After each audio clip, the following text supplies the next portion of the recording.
Olá, oitavo ano, bom dia a todas e todos, tudo bem? Vamos lá, voltar para mais uma aula, começando aí a nossa 17ª semana, né, de trabalhos remotos, 17ª semana de muito trabalho para todos nós. Não esperávamos, né, que teríamos tanto tempo assim de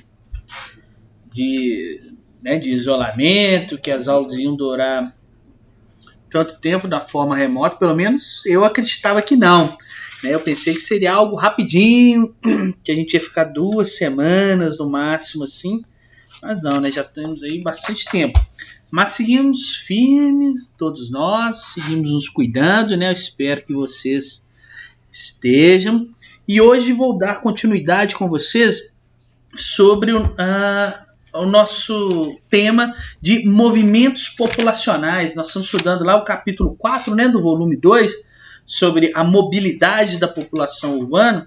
E eu comecei já a trabalhar com vocês algumas aulas passadas sobre a mobilidade, né, sobre o movimento das pessoas. Falamos muito aí sobre alguns conceitos de migração, o que é migrante, o que é imigrante, o que é emigrante, como que a migração ela se relaciona, né? Como a gente pode categorizar as migrações, vamos dizer assim, né? Através do espaço, da duração, do tempo, da duração, tempo é a mesma coisa, né? Da duração, da forma, né? Falamos sobre esses vários aspectos, né? Falamos um pouquinho dos fluxos internacionais, como eles acontecem no mundo.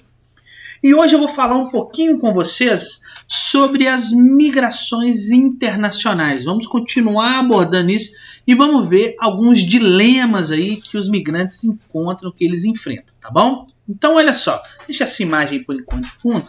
Nessa aula hoje nós vamos discutir, né, algumas dificuldades que os imigrantes, principalmente os refugiados, né, que são aqueles migrantes que eu expliquei para vocês que não escolheram migrar, que estão migrando por uma questão de sobrevivência, tá? Eles enfrentam em sua trajetória. É claro que aqui eu não sou capaz de listar todos os problemas que os migrantes eles enfrentam ao longo aí da sua jornada, né? Nós vamos citar aqueles principais, aqueles que são mais recorrentes, que são tão latentes na nossa sociedade, né? E pensar assim que muitas vezes é uma coisa tão feia que acontece no mundo, aqui no Brasil também, em relação aos imigrantes.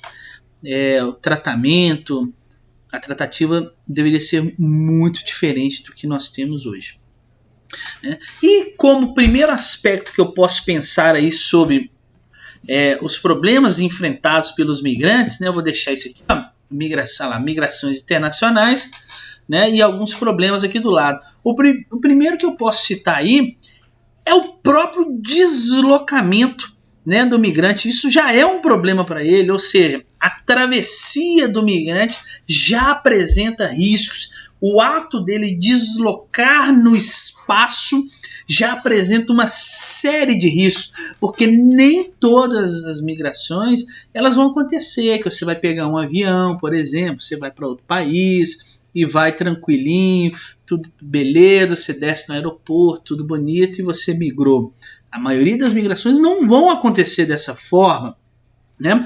Por exemplo, eu posso citar para vocês a travessia lá da África e do Oriente Médio em direção à Europa, né? Muitas dessas travessias, né, que eles fazem para atravessar o mar Mediterrâneo são feitas em embarcações sem qualquer estrutura para receber os migrantes, né, em barcos lotados, né? E você pensa, o migrante, o refugiado, ele já está numa situação muitas vezes de risco, uma situação desesperadora no seu país.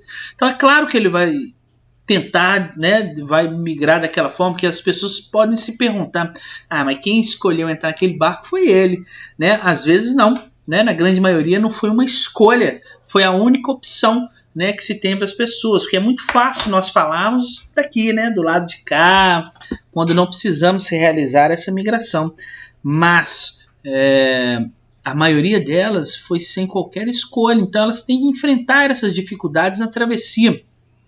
Muitos desses barcos, eles vão abarrotados de pessoas e acabam virando no meio do caminho. Muitas pessoas morrem afogadas, muitas pessoas morrem de fome, de sede, de insolação, tá? Porque não são travessias fáceis. Tá? Isso eu estou dando um exemplo de embarcação aqui de travessia, mas tem as travessias são feitas a pés, que tem que atravessar desertos, que tem que atravessar áreas de guerra, né? Então, a própria travessia em si, o próprio deslocamento, já é uma dificuldade muito grande para os imigrantes, sobretudo para os refugiados, né? Porque ninguém está saindo ali lotado de dinheiro do seu país, com tudo tranquilo, com tudo planejado, né? E migrando para outro país, né? Fazendo o processo de imigração. Não, muitas vezes eles estão saindo porque estão sendo perseguidos, igual eu falei com vocês, existe um risco de sobrevivência, eles não escolheram aquilo e estão sendo forçados a fazer isso. E a própria travessia, então, já apresenta uma grande dificuldade. Um outro ponto que eu tenho aqui muito de dificuldade é a chamada xenofobia. Tá? Xenofobia, pessoal, é a manifestação de preconceito, discriminação ou incitação à violência contra imigrantes, né? É a discriminação da pessoa contra o seu local de origem, por conta do seu local de origem, né? Vamos dizer melhor assim. O sujeito porque nasceu no Haiti, por exemplo, existe uma discriminação, um preconceito em relação a ele, incita-se a violência, o ódio contra aquele imigrante por conta do seu local de nascimento. E esta é uma questão muito latente na sociedade e deveria ser evitada, deveria ser eliminada, mas não é o que nós vemos. Acontece muito nos países, tá? A xenofobia com várias pessoas do mundo. E a xenofobia, ela vai trazer com ela, claro, sempre aquele sentimento, ela vai trazer outras formas discriminatórias, né? Como a racial, por exemplo, entre outros aspectos. Não é só a questão de ser imigrante. Com ela vem trazendo uma bagagem, outros problemas muito grandes, tá? Sobretudo os países subdesenvolvidos enfrentam, né, os imigrantes dos países subdesenvolvidos enfrentam muita xenofobia ao migrarem para os países desenvolvidos. Mas essa não é uma exclusividade, é importante vocês entenderem, não é uma exclusividade dos países desenvolvidos praticar xenofobia. Tá? Existem vários casos de xenofobia em países subdesenvolvidos ou em desenvolvimento, tá? Por exemplo, o brasileiro, né, ele enfrenta assim, muita xenofobia nos Estados Unidos, em vários locais da Europa. O brasileiro enfrenta a xenofobia, mas em contrapartida, o brasileiro também pratica muita xenofobia aqui em território brasileiro. São diversos os casos de xenofobia contra imigrantes, tá? Principalmente contra haitianos, angolanos, venezuelanos. São coisas assim, horrorosas de se ver e praticada por brasileiros. Pesquisem na internet, pesquisem no YouTube, vocês vão ver muitos casos de xenofobia de brasileiros em relação a outros povos. E é uma prática que deveria ser assim, eliminada do planeta, né? O respeito ele deve existir independente do local de origem da pessoa.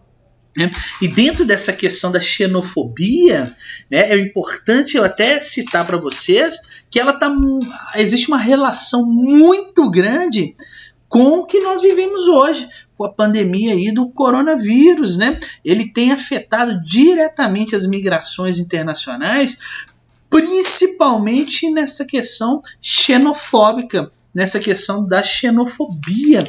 Então, olha só, são diversos os casos também, vocês podem pesquisar aí, de imigrantes asiáticos, né, que às vezes nem são chineses e estão sofrendo aí discriminação, preconceito por conta do coronavírus, né, que ele teve sua origem na China, e as pessoas estão culpando né, os asiáticos, estão culpando os chineses por conta disso, de disseminar uma doença. Isso é xenofobia. Isso é uma prática que deveria ser coibida. tá? Isso incita o ódio, incita a violência.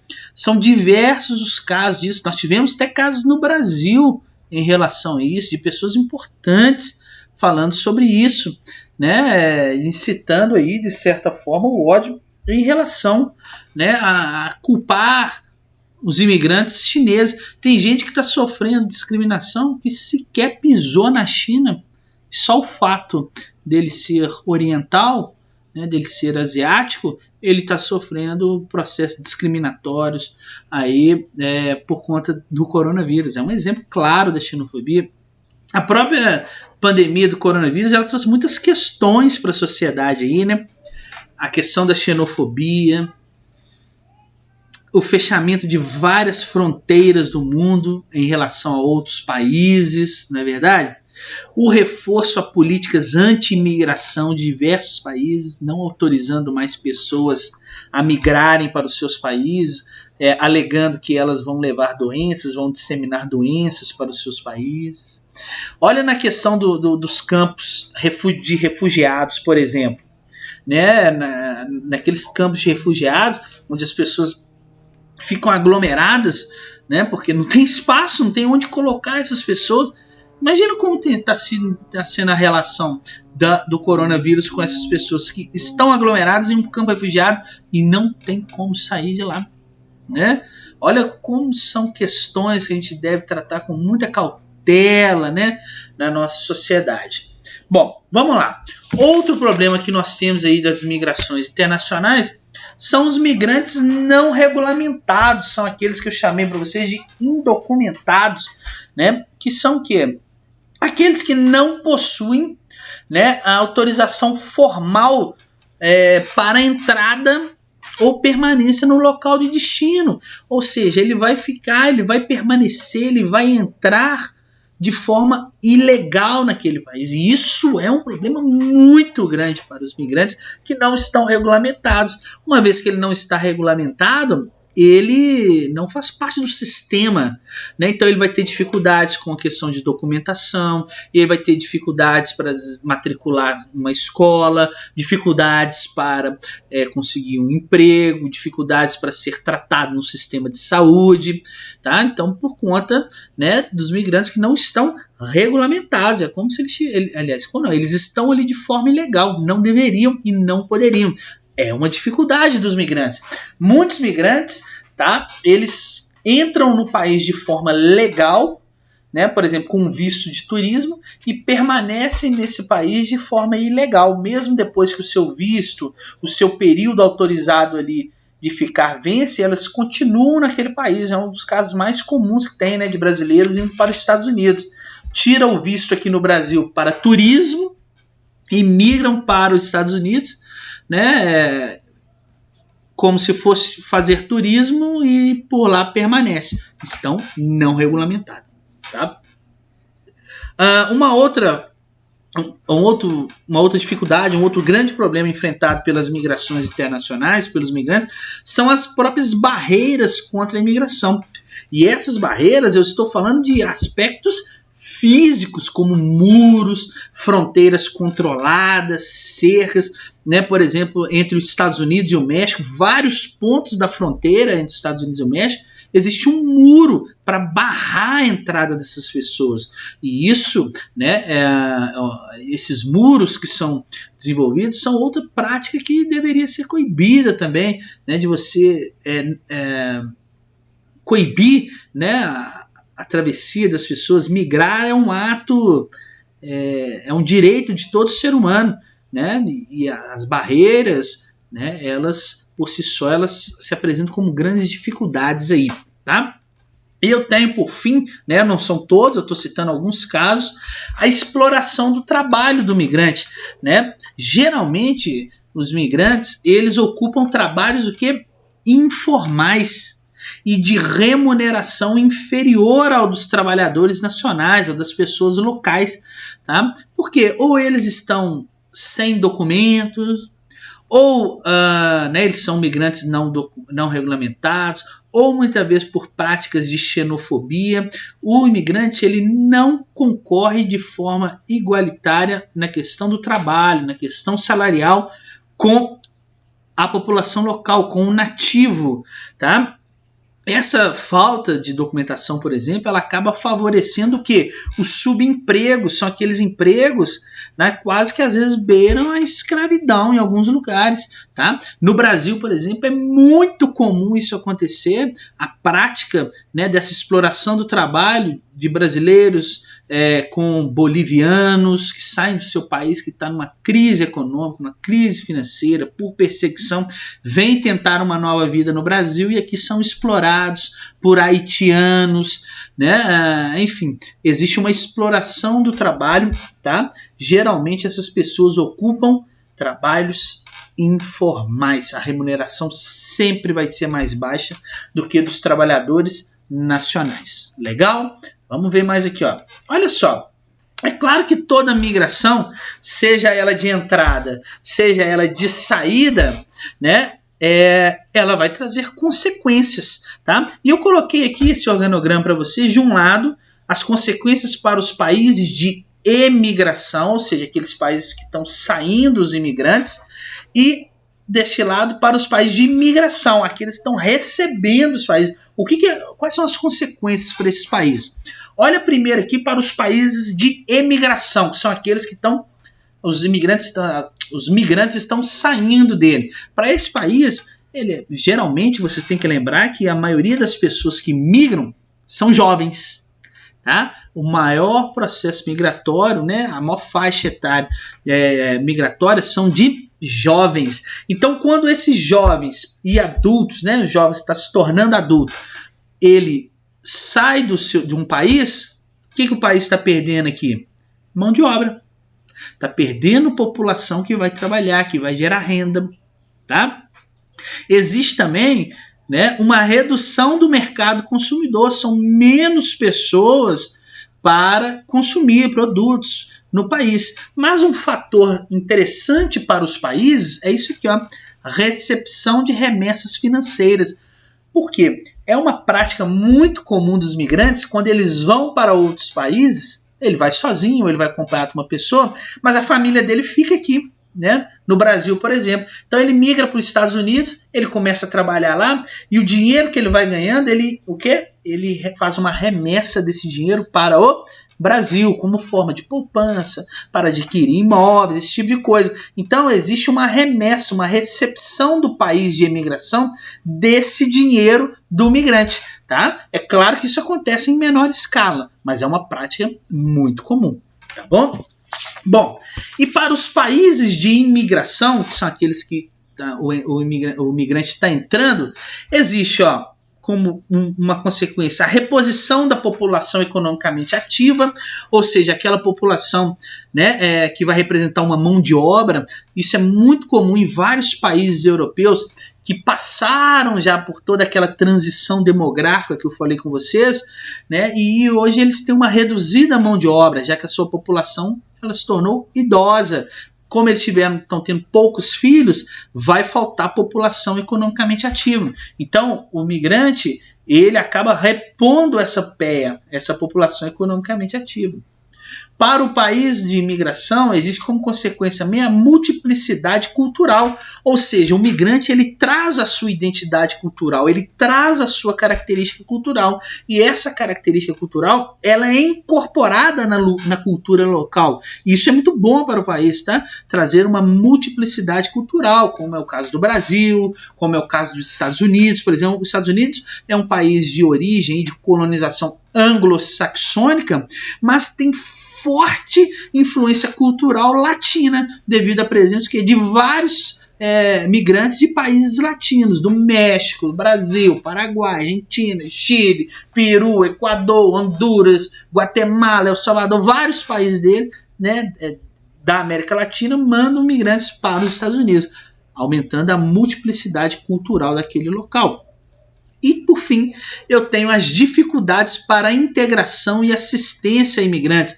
Lembra daquela migração que eu falei com vocês, principalmente que ocorre entre sul-sul, entre países subdesenvolvidos ou emergentes para países subdesenvolvidos e emergentes? Pois é, muitas vezes esses países não vão dar conta de integrar e dar assistência a todos os imigrantes, tá? E isso vai representar um problema, porque vai sobrecarregar o sistema de saúde, vai sobrecarregar o sistema de educação, né? As pessoas vão ter que ocupar, às vezes, as áreas periféricas das cidades, aumentando a favelização, por sua vez, muitos casos de aumento de violência, enfim.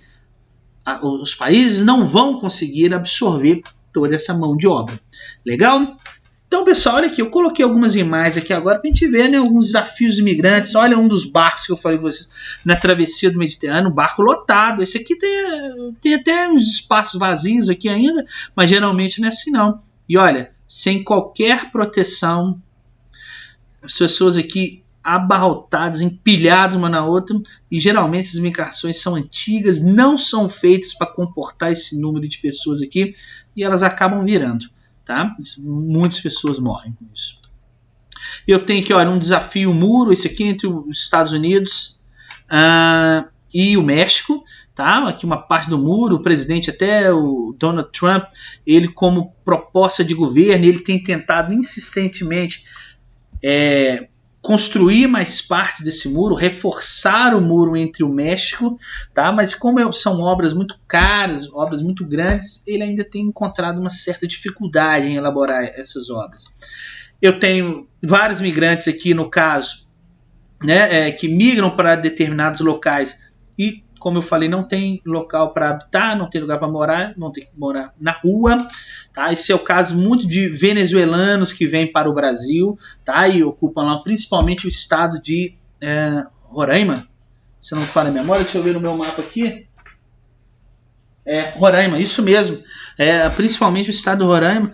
Né? Eles ocupam aquele estado, não tem lugar, eles vão ocupando as praças, eles vão ocupando esses espaços públicos, porque simplesmente é desolador a situação dessas pessoas no seu país de origem, tá? E viver dessa forma aí para elas é até às vezes mais satisfatório do que no seu país de origem, porque lá existe o risco iminente de morte, tá?